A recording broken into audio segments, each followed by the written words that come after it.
네, 오늘은 1월 첫째 주일이기도 하고 세속 원력으로는 신년주일 이런 명칭을 붙입니다. 문화적으로. 그러나 교회는 교회력을 지키고 또한 예배력을 지킵니다.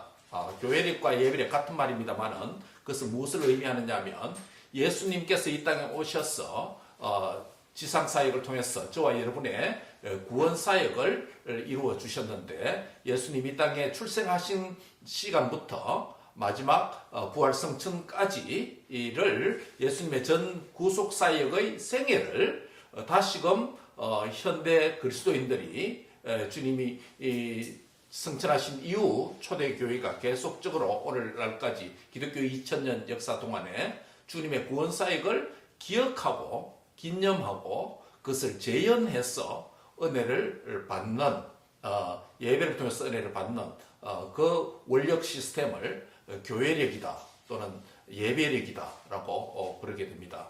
이제 우리가 오늘 1월 첫 주는 바로 주현절이라고 부르는데, 성탄절, 교회력은 성탄절 사이클과 부활절 사이클이 있습니다.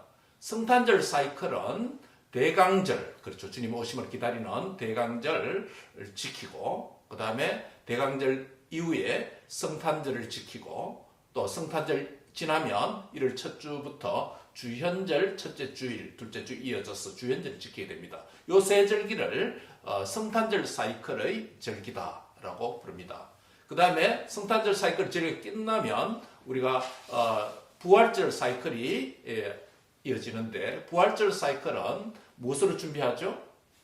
사순절, 그렇죠. 금식과 기도를 준비하는 절기죠. 사순절을 준비해서 또 두 개의 축제의 절기가 이어집니다. 그것은 뭡니까? 부활절, 그리고 성령 강림절. 이렇게 해서 6개의 절기가 예수 그리스도의 구속사역을 기념하고 기억하고 주님의 몸된 교회가 예배를 통해서 기억하고 재현하고 누리는 절기를 우리가 교회력이다라고 부릅니다. 말씀드린 대로 오늘은 주현절입니다. 에피퍼니 선데이다. 주현절 뜻은, 에피퍼니라는 뜻은 왕께서 현현하신다라는 이런 의미가 되겠습니다. 그래서 주현절에 예수님께서 이 땅에 오셔서 자신을 메시아적인 왕으로, 메시아닉 킹으로 자신을 세상에 드러내신 사건을 기억하고 그것을 주님의 교회가 예배를 통해서 재현함으로 주현절을 지키게 되는 것이죠. 그런데 예루살렘에서 초대교회가 시작된 이후에 역사가 흘러가면서 한쪽은 복음이 동방으로 흘러가고 또 한쪽은 서방으로 흘러갑니다. 그래서 중세, 초대교회 이후부터 어스틴 4세기 어스틴부터 시작해서 13, 14세기 중세까지 그 시간에 교회가 두 개의 큰 전통을 형성하게 됩니다. 우리가 개혁교회 15세기 종교개혁이 16세기 일어나기 전에 말입니다. 우리 개신교가 생기기 전에. 그래서 큰 흐름의 두 가지 기독교 전통이 생겨집니다. 하나는 동방교회, 동방교회죠. 동방교회. 또 하나는 서방교회입니다. 서방교회는 로마를 중심으로서 형성되고, 동방교회는 그리스를 중심으로 히랍 정교라고 우리가 부르죠. 히랍 정교, 나중에 러시아 정교, 이런 쪽으로 정교의 계통으로 흘러갑니다. 오르소독스 처치라고 부르죠. 그래서 동방교회와 서방교회, 동방교회는 콘스탄티노플을 중심으로 이루어지고, 그 다음에 서방교회는 로마를 중심으로서, 이때 로마를 중심으로 해서 교회가 형성되고, 그 다음에 큰 기독교 전통의 두 가지 흐름을 형성하게 됩니다. 역사적으로. 그래서 이 주현절을 지킬 때에 주현절이 동방교회와 서방교회가 각각 강조하고 지키는 그 절기가 내용이 다릅니다. 아까도 말씀드린 것처럼 교회력은 예수님의 지상사역, 저와 여러분을 위해서 구원을 이루신 지상사역을 기억하고 기념한다고 그랬죠. 그 주현절은 무엇을 기념하느냐? 동방교회는 무엇을 기념하느냐 하면 예수님께서 성탄하신 이후에 동방에서 박사들이 몇 명 오죠? 3명 아닙니다. 동방 박사가 방문하게 됩니다. 예물을 세 개를 바쳤기 때문에 3명이라고 하는데 3명 아닙니다. 성경에 그런 말이 없습니다. 동방 박사가 아기 예수님께 방문하셔서 절을 하고 예물을 바치게 되죠.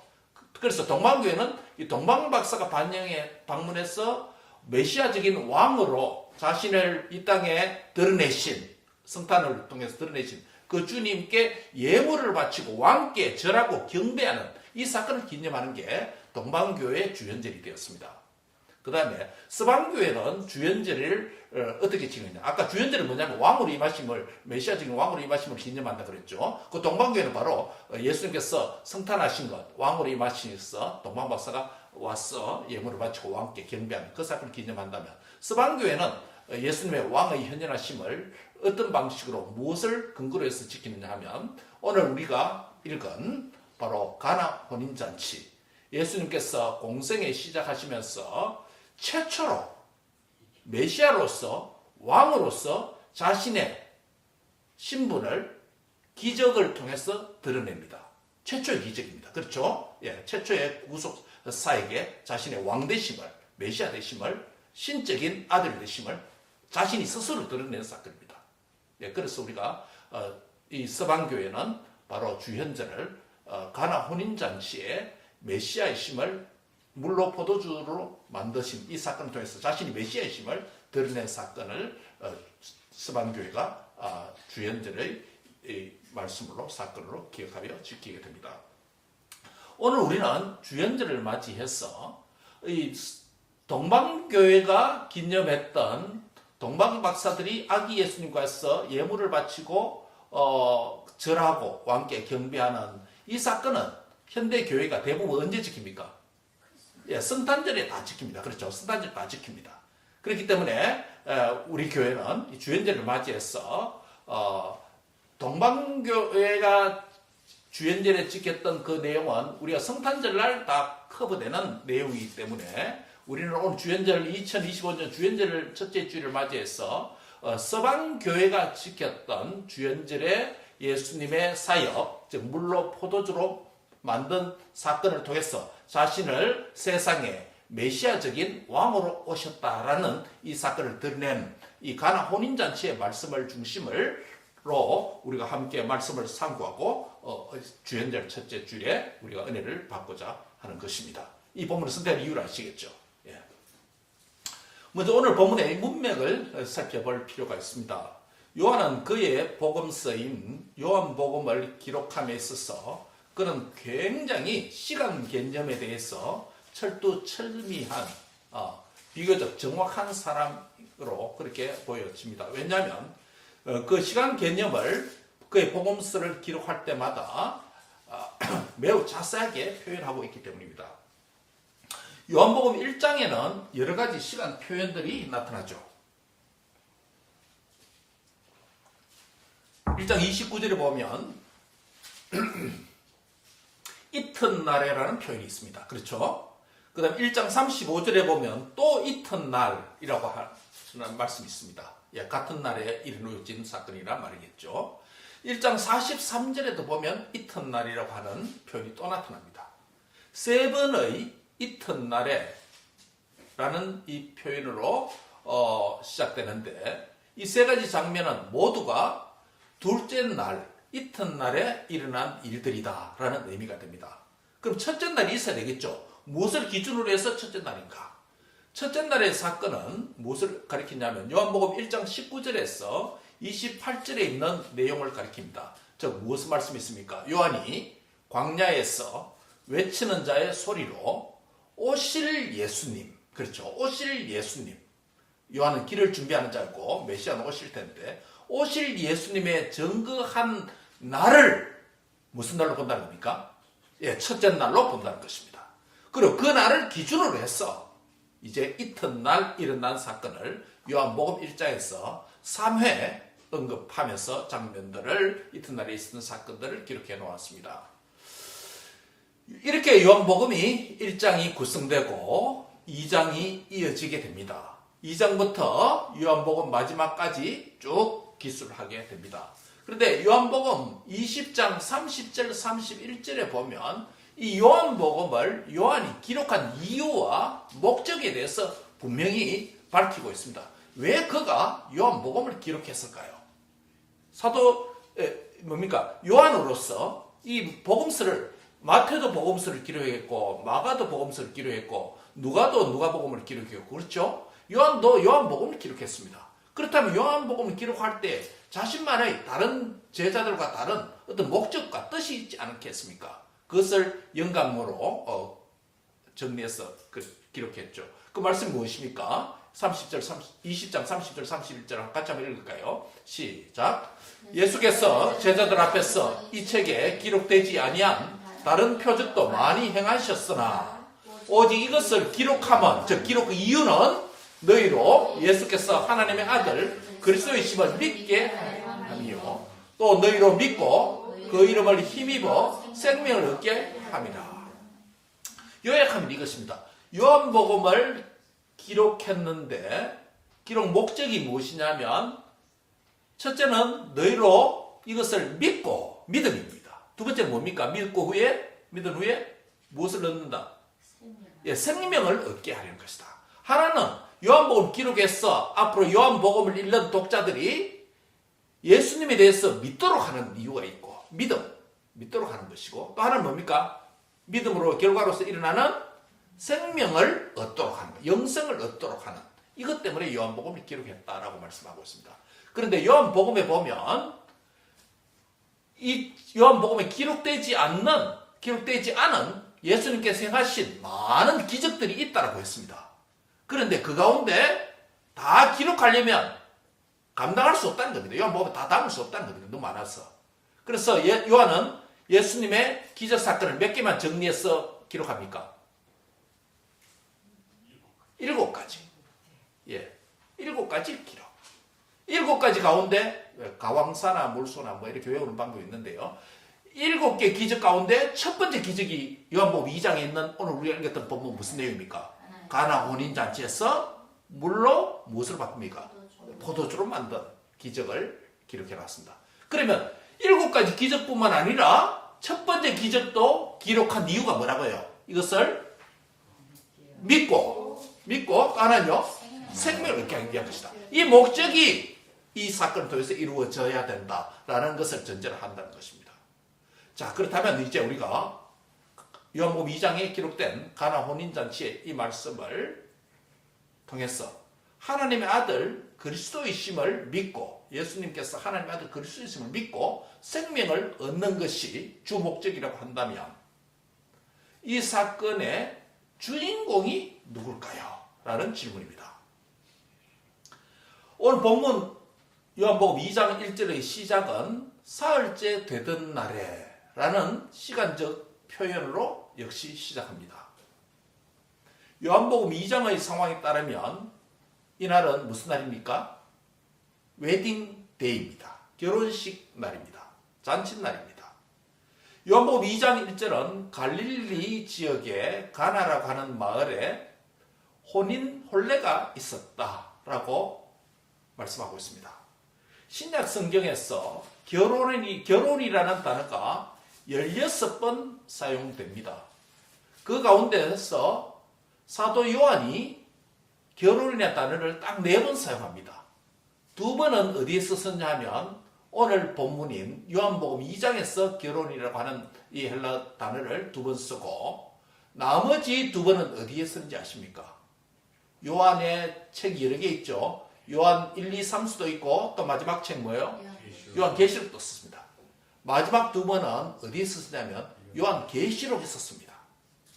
요한복음 오늘 본문에서는 이 결혼식 혼례라는 단어를 지상 사역 가운데서 갈릴리 가나 혼인잔치를 위해서 2번 최초의 기적 사건, 자신이 메시아이심을 드러내는 에피파니, 자신의 메시아이심을 왕이심을 사건을 드러내는 첫 번째 기적 사건에서 혼례라는 말을 2번 쓰고 마지막 혼례 잔치라고 하는 이 결혼식을 2번은 요한계시록에서 지상의 결혼식이 아니라 어디예요?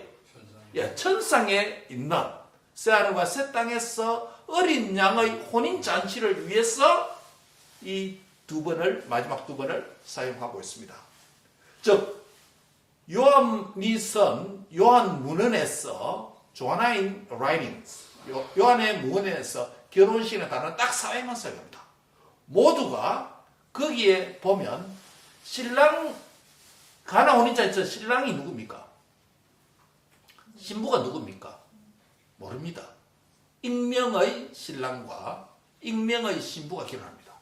이 사건에서 신랑 신부의 정체가, 이름이 나타나지 않습니다. 단순히 추측상에 마리아의 친척 정도 된다는 것 외에는 모릅니다.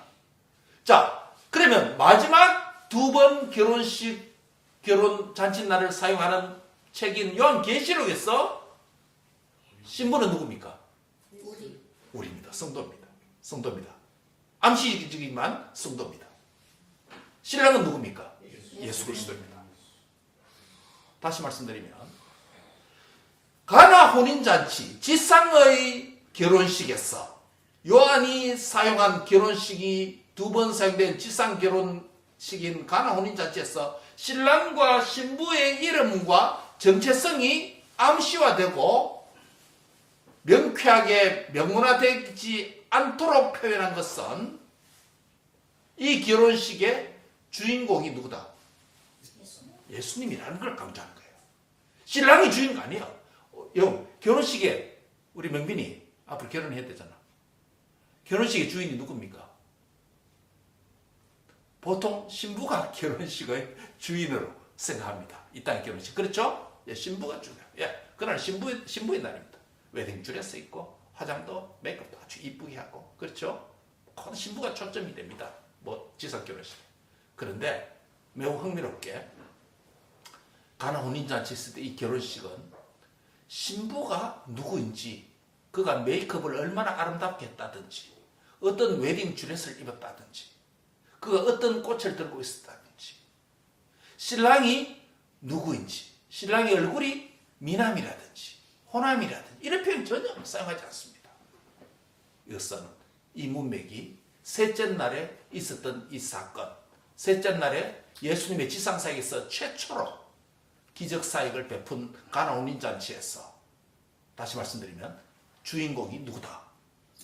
예, 신랑도 아니고 신부도 아니고 예수님이 가나 혼인잔치의 주인이다, 주인공이다 라는 것을 간접적으로 이 부문이 드러내고 있습니다. 그런데 이 잔치에 어떤 일들이 발생합니다. 그 결혼식에 참여한 몇몇 하객들의 명단이 비교적 자세하게 나타납니다. 신랑 신부는 누군지 모르지만 하객들의 명단이 소개됩니다. 거기에 예수님의 어머니 마리아도 있고 예수님과 그의 제자들도 그 결혼식에 청함을 받았다고 했으니 이들이 하객입니다. 예수님과 어머니 마리아와 그의 제자들과 여러 신랑 신부의 양측의 가족들, 지인들이 참여한 가나 혼인잔치에 이 결혼식의 잔치가 한참 무르익어 갈 때 문제가 발생했으니 혼인잔치의 축제의 상징적인 음식인 뭐예요? 포도주가 떨어져 버렸습니다. 하객들이 예상 외로 너무 많이 왔는지 모르겠습니다. 아니면 제자들이 오랜만에 복음 전하다 쑥에 오랜만에 이제 한 마시자 했어. 그래 너무 많이 마셔서 모자랐는지도 모르겠습니다. 행복하고 기쁜 잔치가 중간에 중단될 위기가 발생했다는 것을 의미합니다. 이것은 당시 잔치에 하객을 청한 자의 오명과 비방거리도 될 수 있었던 당시의 문화적 상황이었습니다. 그래서 웨딩 호스트, 혼주와 가까운 친척 같이 여겨지는 예수님의 어머니 마리아가 이 상황에 대한, 이 위기 상황에 대한 강한 책임감을 느끼게 된 것 같습니다.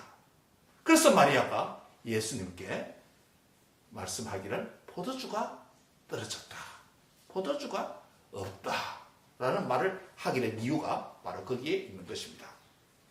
이 포도주가 떨어진 위기 상황을 어떤 방식으로 문제가 해결되고 있는지 그 과정을 자세히 오늘 본문을 통해서 살펴보고자 합니다. 첫 번째, 이 위기 탈출 방법은 예수님이 답이다 라는 사실입니다. 한번 따라합니다. 위기 탈출 방법은 예수님이 답입니다.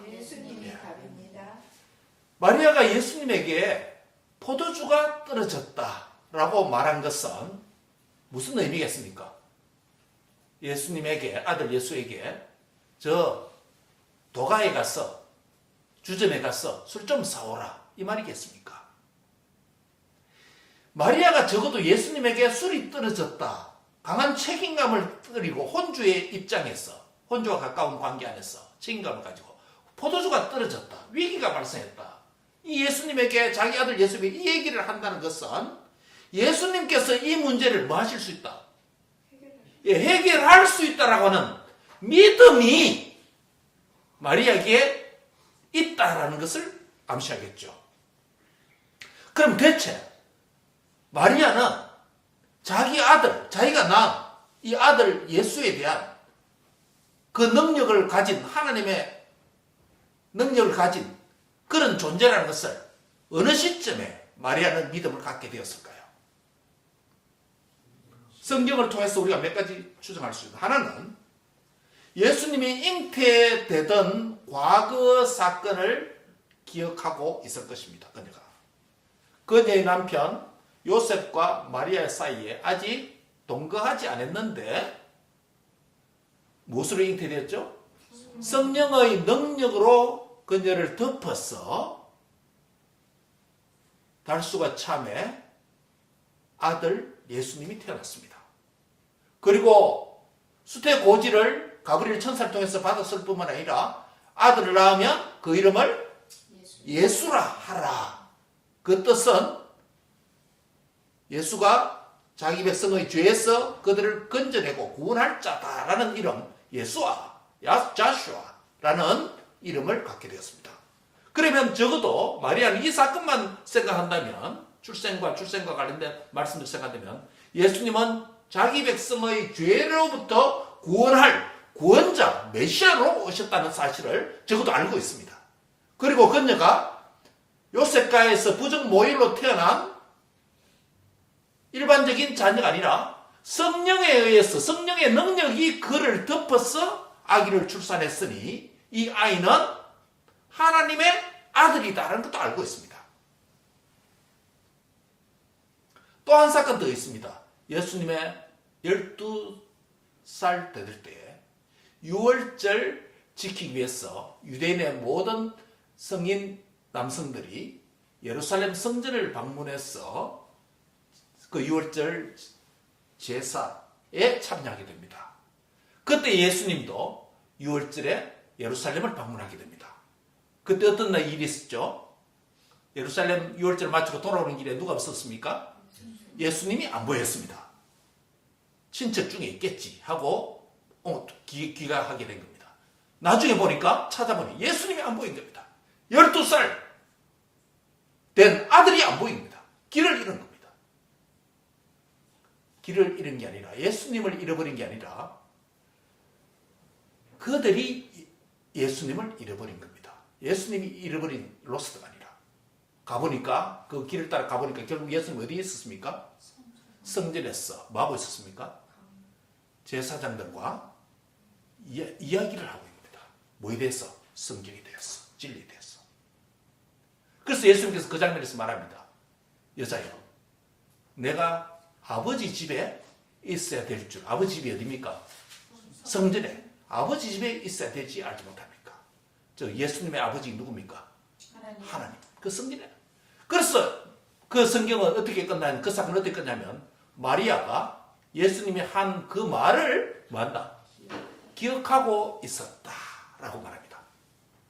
마리아의 생애에서 예수님의 잉태시의 수태고지와 그가 예수 구원자라는 사실을 가브리엘 천사를 통해 들은 것을 기억하고 있고, 예수님이 12살 때에 예루살렘 유월절 잔치를 마치고 돌아왔을 때 성전에서 제사장들과 이야기하는 장면 보면서, 여자여, 엄마여, 여사여, 마리아 여사, 어떻게 나를 찾았습니까? 내가 아버지 집에 있을 줄 알지 못하겠습니까?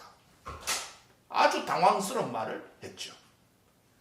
바로 그 두 사건을 마리아는 기억하고 있었기 때문에 지금 33세 공생애를 시작하면서 예수님의 첫 번째 기적사건 에피퍼니, 자신을 왕으로 드러낸 가나 혼인잔치에서 마리아가 포도주가 떨어졌습니다 라고 아들 예수님에게 말한 이유는 그는 이 문제를 뭐 할 수 있다?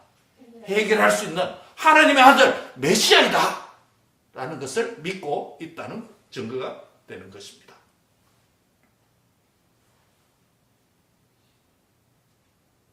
즉 예수님이 위기를 탈출할 수 있는 열쇠가 된다.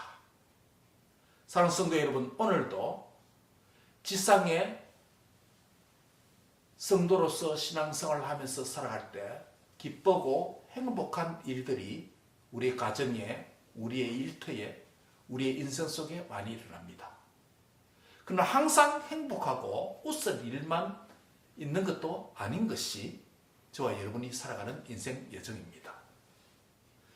그래서 이 즐거운 행복한 포도주가 끊어지고 없어지고 사라지게 되어서 그 즐거움이 중단되는 인생의 고난과 시련과 역경과 질병과 어려움 같은 일들이 우리 인생에 일어납니다. 지금까지 살아온 부모 세대에게도 있었고 또 앞으로 더 있을 수 있고 파란만장한 청년 우리 자녀 세대에게도 포도주가 떨어지는 인생의 기쁨과 즐거움과 행복이 일시 중단되는 것 같은 일들이 얼마든지 일어날 수가 있습니다. 이러한 때에 우리가 기억해야 될 일은 위기 탈출의 해방구, 그 열쇠는 어디에 있다? 하나님께. 예수님이 답이다. 한단 예수님이 답이다. 예, 예수님이 답. Jesus is the answer. 예수님이 누구신가에 대해서 믿느냐에 따라서, 예수님이 정체성이 무엇이냐에 따라서, 예수님의 능력에 대해서 어떻게 생각하냐에 따라서 그 문제에서 해방될 수 있다. 여러분 인생에서 인생이 잘 나갈 때나 잘 풀릴 때나 그렇지 않고 인생이 꼬일 때 힘들 때도 예수님은 저와 여러분을 구원해 주기 위해서 왕으로 성탄하시고 가나 혼인잔치에서 물로 포도주로 만든 능력 있는 나의 왕, 나의 주님이라는 것을 굳게 믿고 그 믿음으로 승리하는 은혜가 있기를 바랍니다. 우리의 믿음과 순종을 독려하는 내용이 계속 이어집니다. 본문 4절에 보면 마리아가 포도주가 떨어진 상황에서 포도주가 떨어졌다라고 말을 하니 예수님이 뭐라고 대답합니까? 여자여 나와 무슨 상관이 있나이까? 내 때가 아직 이르지 아니하였습니다 라고 말합니다. 여자여, 엄마 마리아 여사, 나와 무슨 상관이 있습니까? 이렇게 말하면 내 때가 아직 이르지 않아. 이 말이 무슨 말입니까? 이 내 때라는 것은 예수님께서 메시아로 오셔서 십자가에 죽으시고 부활하심으로 자신의 영광이 클라이막스 절정화되는 아직 그 시기가 되지 않았습니다.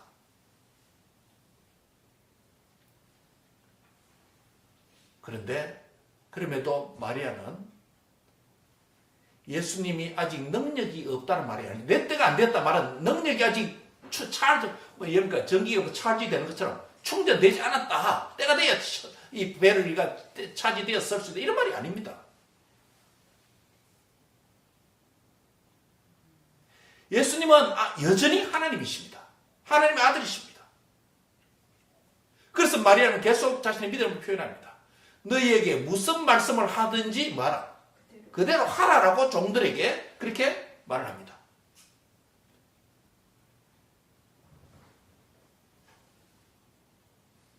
무슨 말을 하든지, 예수님 무슨 말을 하든지 너희 종들은 그대로 순종해서 해라 라고 그렇게 마리아는 종들에게 그렇게 말을 했습니다. 그러니까 예수님은 자기 때가 되지 않았다고 말씀함에도 불구하고 일을 행하기 시작합니다. 종들에게 예수님이 이렇게 말합니다. 무슨 말하죠? 7절에 보면 항아리에 물을 채우라. 한번 따라합니다. 항아리에 물을 채우라. 항아리에 물을 채우라니까 종들은 항아리에 물을 채우기 시작합니다. 원래 이 항아리는 출입문 쪽에 두어서 손님들이 샌들을 신고 다니기 때문에 손과 발에 먼지가 많이 앉습니다. 그래서 밖에 손 씻는 물, 발 씻는 물로 사용하는 항아리입니다. 그래서 이 물이 비치되어 있는 겁니다. 항아리에 물을 채우라. 종들이 물을 채우기 시작합니다. 또 오고 또 떠와서 물을 아기까지 가득 채웠습니다.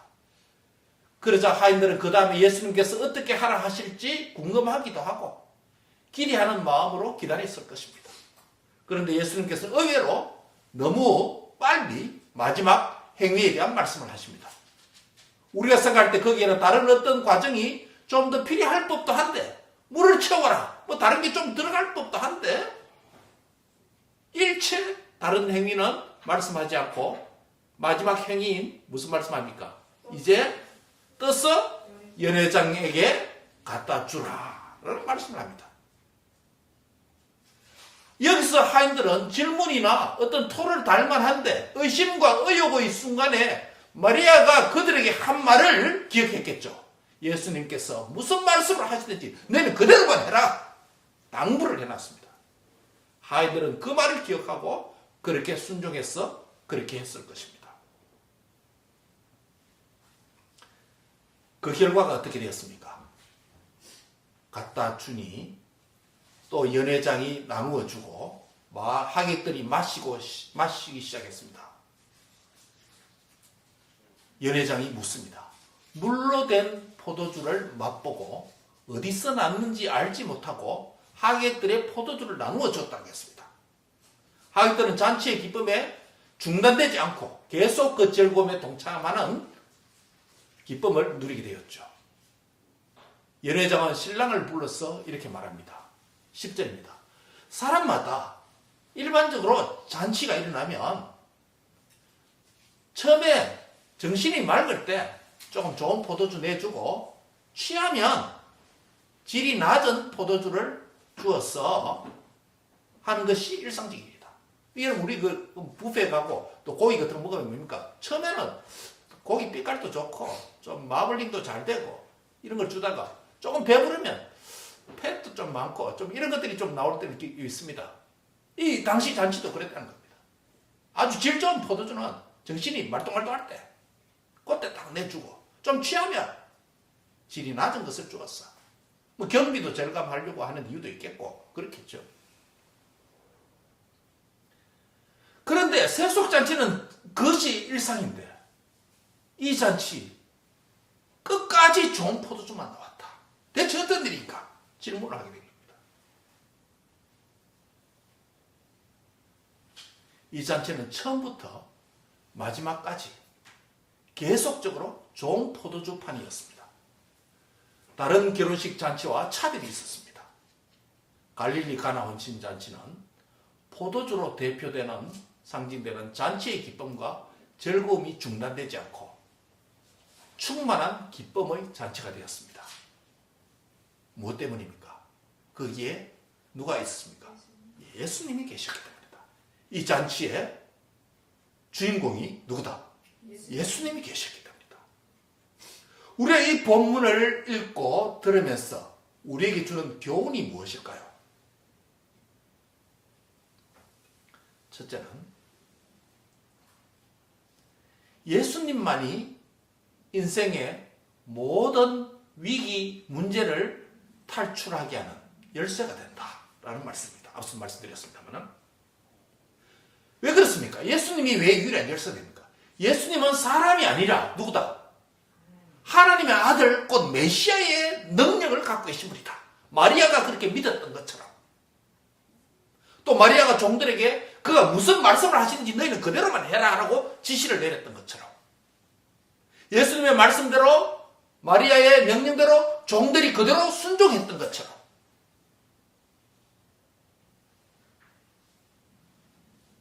사랑하는 성도 여러분, 우리 인생에서 예수님이 누구신가? 예수님이 능력은 어느 정도인가? 이것에 대한 믿음과 순종이 결과를 만들어낸다는 것이에요. 사랑하는 성도 여러분, 예수님만이 우리의 인생의 모든 여정에서 주인공이 되게 하시고 모든 문제를 해결할 수 있는 열쇠가 되는 조건이 있다면 우리에게 무엇이 필요하다? 믿음. 믿음과 순종이라는 것입니다. 무엇에 대한 믿음이요? 예수님이 누군가, 그리고 그분의 말씀이 무엇인가. 즉 예수님과 말씀에 대한 확실한 믿음을 갖고 그 말씀대로 순종했어. 내 인생이 기쁨과 행복과 즐거움으로 충만한 잔치자리와 같은 그런 복된 인생이 되기를 주의 이름으로 축원합니다. 올 한 해도 2025년도도 오늘 주연절 25년 첫째 주일을 맞이했어.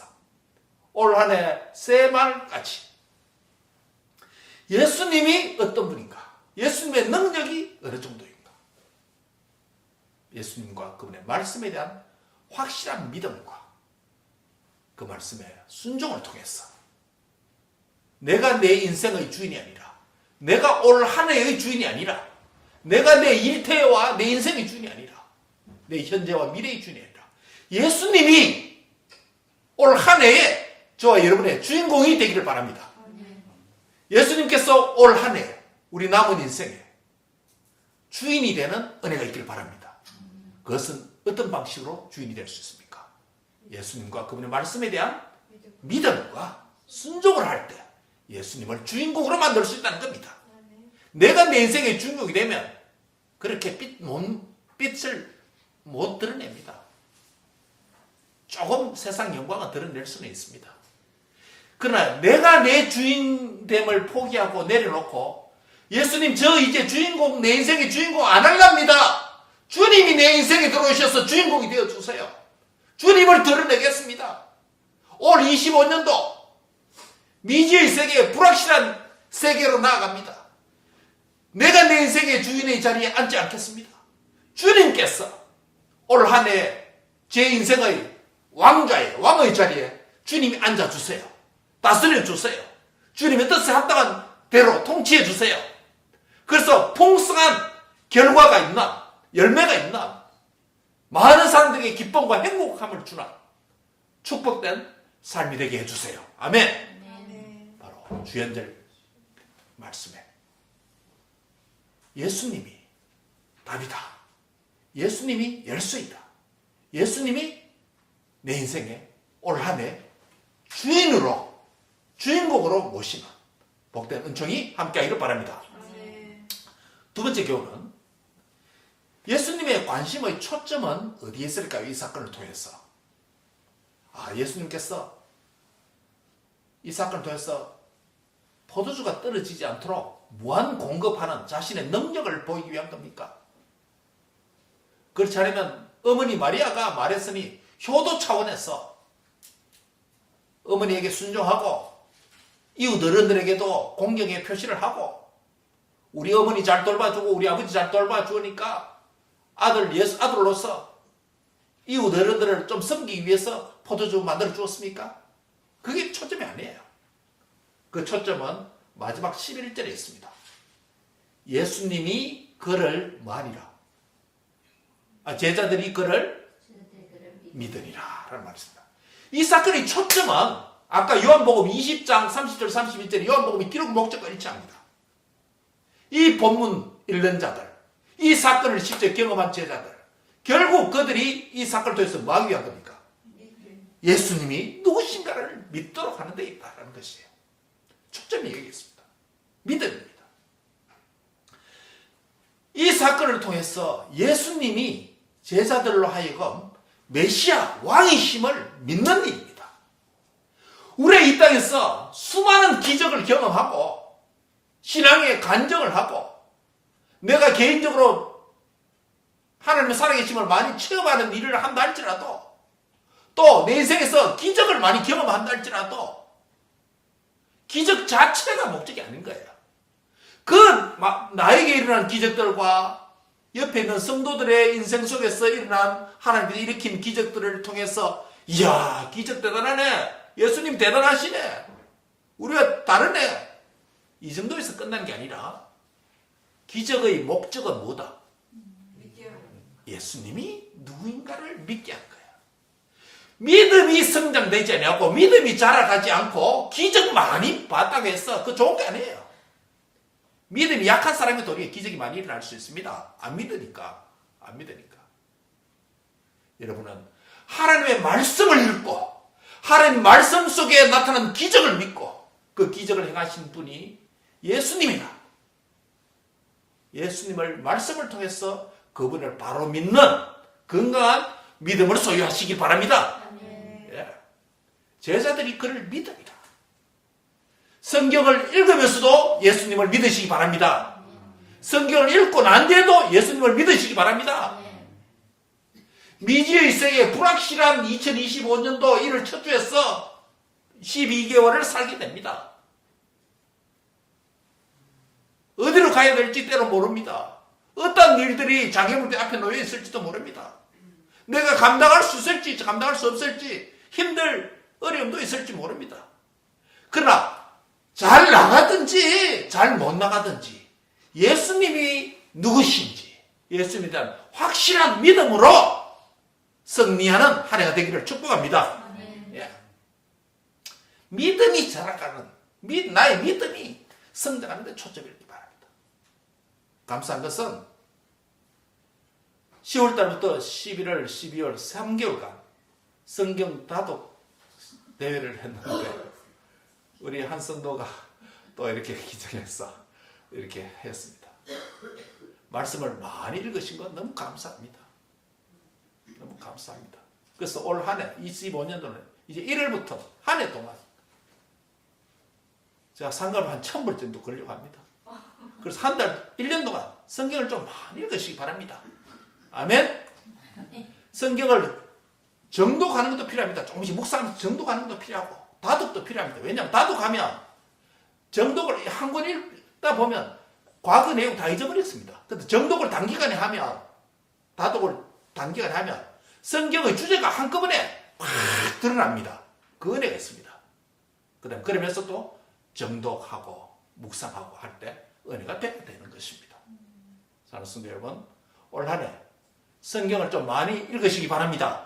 성경을 가까이 하시기 바랍니다. 다독하시고 정독하시고 묵상하시기 바랍니다. 그러면서 여러분의 믿음이 자라가는 은혜가 있기를 바랍니다. 예수님은 여러분 믿음 성장에 관심이 많습니다. 이 아이가 믿음이 자라야 될 텐데 나의 아들, 나의 사랑하는 딸이 믿음이 좀 자라야 되는데 예수님의 최대 관심은 우리의 믿음 성장입니다. 우리는 초점이 예수님의 초점과 달리 내 인생의 성공, 내 일이 잘 풀리는 것 그쪽에 초점을 두는지 몰라도 예수님은 나의 인생의 크고 작은 다양한 모든 일들을 통해서 결국 나가 뭘 잘한다? 믿음 자라는 데 관심이 많습니다. 하나님께서 때로는 이 일을 통해서 믿음을 자라게 하시고 하나님 때로 이런 기적을 주어서 믿음을 자라게 하시고 하나님 때로 이 가정에 어려움이 많으니까 이걸 통해서 위로를 주셔서 믿음이 자라가게 하고 때로는 하나님께서 시련과 고난을 주셔서 나의 사랑하는 자녀들이 이 고난을 통해서 나를 의지하도록 해서 믿음이 성장하도록 주님 원하십니다. 그래서 예수님은 우리의 믿음 성장에 관심을 갖고 우리의 모든 삶을 컨트롤하고 있다는 사실을 여러분께서 기억하시기 바랍니다. 예수님의 본심이 여기 있습니다. 나에게 시련이 오더라도 역경이 있더라도 예수님의 마음, 예수님의 의도, 나를 향한 예수님의 사랑하는 본심을 붙잡고 그 시련을 잘 극복하는 은혜가 있길 바랍니다. 마지막 세 번째 교훈은 무엇입니까? 첫 번째는 무엇이라고 했습니까? 예수님이 답이다. 예수님의 위기를 탈출하는 유일한 열쇠다라는 게 첫 번째 교훈이고 두 번째는 예수님의 관심의 초점은 우리의 믿음 성장에 있다라는 것이 두 번째 교훈이고 마지막 세 번째 하나님 나라의 참된 기쁨이 충만한 새 시대가 도래했다라는 점을 이 사건은 우리에게 교훈을 줍니다. 다시 말하면 가나 혼인잔치에는 당시에 지상의 여러 잔치들 가운데 대표적인 한 예로서 가나 혼인잔치에서 물로 포도주 물로 포도주로 만든 사건을 통해서 하나님의 나라가 하나님 나라의 새 시대가 이제 예수님을 통해서 시작되었다라고 하는 축포를 쏘는 서막을 여는 막을 들어올리는 그런 기념비적인 사건이라고 말할 수 있겠죠. 왜냐하면 복음서에서 혼인잔치는 대부분 16번 아까 혼인잔치 사용됐다 했죠. 복음서에서 혼인잔치는 대부분 뭐와 관련이 있습니까? 지상나라와 관련이 아니고 누구 집의 잔치 이야기 아니고 모두가 다 하나님 나라와 관련해서 잔치를 예를 들기도 하고 비유를 들기도 합니다. 하나님 나라 때문에 그렇습니다. 예를 들면 하나님 나라의 큰 잔치에 초대한다든지 그렇죠? 다 그런 이야기입니다. 다 그런 이야기입니다.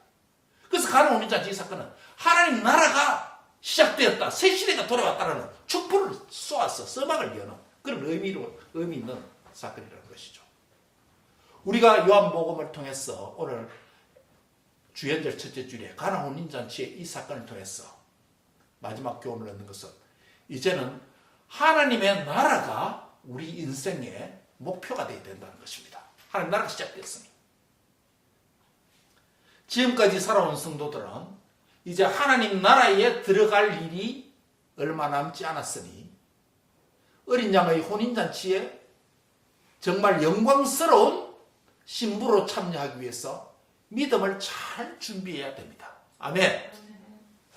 앞으로 살아갈 우리 자녀들도 나의 인생의 계획, 목적, 부모의 뜻 그것이 아니라 내 인생을 통해서 하나님의 나라를 어떻게 다른 사람에게 소개하고 하나님 나라가 어떻게 확장되는데 나의 인생과 나의 자업과 나의 결혼과 나의 모든 인생이 하나님 나라에 초점을 맞추시기 바랍니다.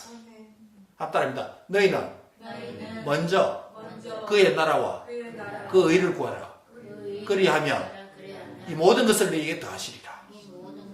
답이 여기 있습니다. 보통 이 모든 것에 우리가 관심이 많습니다. 이것도 잘 되고 저것도 잘 되고 이 모든 것 관심 많어요. 그런데 예수님 우리에게 말씀합니다. 너희는 먼저 뭐라?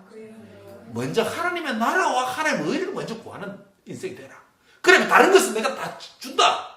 다른 데 초점 맞추고 시야를 다른 데 두고 시선을 다른 데 두고 다른 거 얻으려 가지 말고 너희는 먼저 하나님의 나라가 너의 목적이 되라. 하나님 나라가 너의 인생의 고울이 되라. 하나님의 나라가 네가 구하는 추구하는 고울이 되도록 해라. 그렇게 살다 보면 다른 것도 하나님께서 하나님 나라 때문에 다 채워준다는 거예요. 믿으시기 바랍니다. 우리 자신과 우리 모든 자녀들이 남은 인생에 천국에 들어가는 것뿐만 아니라 이 땅에서도 사는 삶이 하나님 나라의 백성으로 하나님 나라를 확장하는 이 비전이 저와 여러분의 꿈과 소원과 목표가 되기를 바랍니다.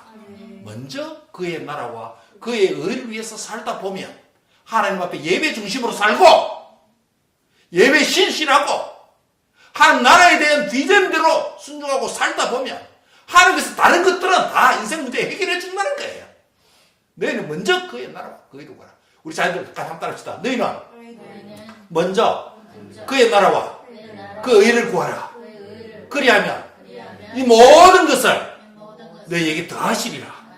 프라이오리티를 바로 하는 거예요. 프라이오리티를 우선순위를 바로 하는 거예요.